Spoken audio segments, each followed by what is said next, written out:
Famous Laddu की दुकान है कानपुर में, उसका बंटी और बबली पिक्चर में भी जिक्र है। उसकी पंचलाइन है, ऐसा कोई सगा नहीं जिसको हमने ठगा नहीं। और मुझे ऐसा लगता है कि केसीआर सरकार की, केसीआर के परिवार की वही टैगलाइन है। तेलंगाना बना था कि लोगों का भला होगा, तेलंगाना बना था कि बेरोजगारों को रोजगार मिलेगा, किसानों की आय बढ़ेगी, महिलाओं के हाथ में पैसा आएगा, वृद्धों का भला होगा। और तेलंगाना में हैदराबाद से बाहर चले जाइए तो पूरी तरह से इंफ्रास्ट्रक्चर विफल है, पूरी तरह से पैसा एक जगह केंद्रित है।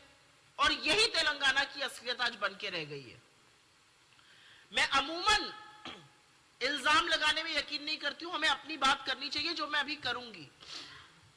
लेकिन 10 साल से सरकार है और 10 साल की सरकार जब चुनाव लड़ने के लिए जाती है तो उसको अपना रिपोर्ट कार्ड दिखाना चाहिए। आज हमारी राजस्थान और छत्तीसगढ़ की सरकारें हैं जहां से मैं आ रही हूं, हम दावे के साथ अपना रिपोर्ट कार्ड दिखाते हैं और कहते हैं मैनिफेस्टो के कहीं पर 96%, 96%, कहीं पर 97%, कहीं पर 98% वादे हमने पूरे किए और फिर से जनता से हम वोट मांग रहे हैं। यहां पर वादा क्या था और पूरा क्या हुआ ये पता ही नहीं है। असलियत तो यह है कि केसीआर बीआरएस के मैनिफेस्टो ने कहा था वो गवर्नमेंट जॉब्स देंगे, ग्रुप 1, ग्रुप 2, ग्रुप 3, ग्रुप 4 और डीएससी में एक भी रिक्रूटमेंट नहीं हुआ।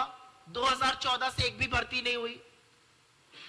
कहा गया था 3016 रुपए बेरोजगारी भत्ता देंगे, तो आज उस पैसे के हिसाब से 1,79,912 रुपीज सबको मिल जाने चाहिए थे, 1,89,912 रुपए।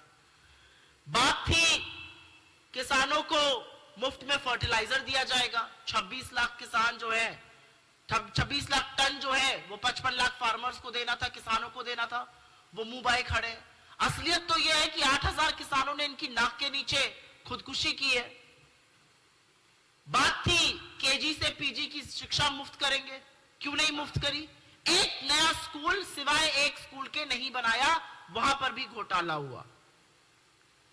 बात थी कि 5 से 6 लाख रुपए दिए जाएंगे 2 बेडरूम घर कंस्ट्रक्ट करने के, वो नहीं दिए गए।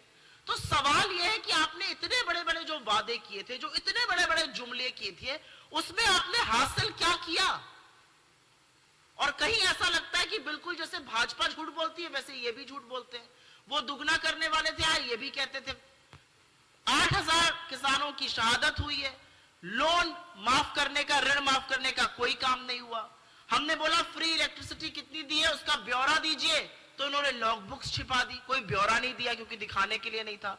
तो मुझे ऐसा लगता है कि जिस तरह से anti youth, anti farmer, anti women काम हुए हैं, बहुत कुछ करना बाकी है। मैं शोषित, वंचित, दलित, पिछड़े समाज की जरूर बात करना चाहती हूं।